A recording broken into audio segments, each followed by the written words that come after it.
By DJ बदलू। जब से लागल बाई सवनवा मोरा तोहरों में बसल धियनवा। जब से लागल बाई सवनवा मोरा तोहरों में बसल धियनवा। सब लोगवा बोल बम के जयकारा बोलेला। जंगली बाबा तोहरा दर पे भगता गइले बा। जब से लागल बाई सवनवा मोरा तोहरों में बसल धियनवा। सब लोगवा बोल बम के जयकारा बोलेला। जंगली बाबा तोहरा दर पे भगता गइले बा। जंगली बाबा तोहरा दर पे। म्यूजिक बाय जयपाल दीवाना। भांग धतूर तोड़ के ले आइल बनी। कबो पीवेलु भंगिया कबो पीवेलु चिली।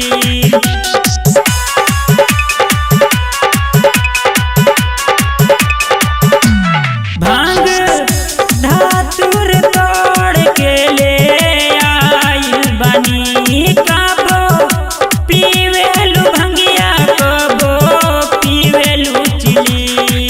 तोरा मंदिरा के भीतरा नाचाता सब भगता। तोरा मंदिरा के भीतरा नाचाता सब भगता।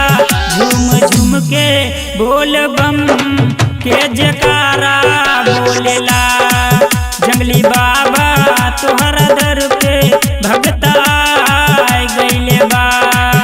जंगली बाबा तोहरा दर पे। म्यूजिक बाय जयपाल दीवाना। दूर दूरिये से दर पे तोहर भगत आइल बानी। कबले होई बाबा दर्शन सब इहे कहतानी।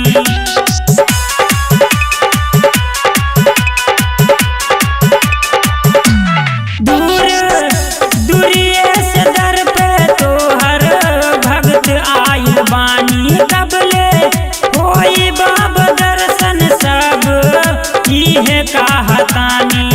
जे तोरा दर पे आई ओकर बिगड़ी बन जाई।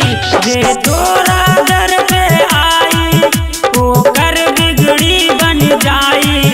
तोहर मोहानी मूर्तिया मन के भाई गइले बा। जंगली बाबा तोहरा दर पे भगता गइले बा। जंगली बाबा तोहरा दर पे। Mix by Jaipal recording studio. DJ Kumar गावता रे अब तो हार गीतिया। बुझा बाबा तू हमार अब मजबूरिया।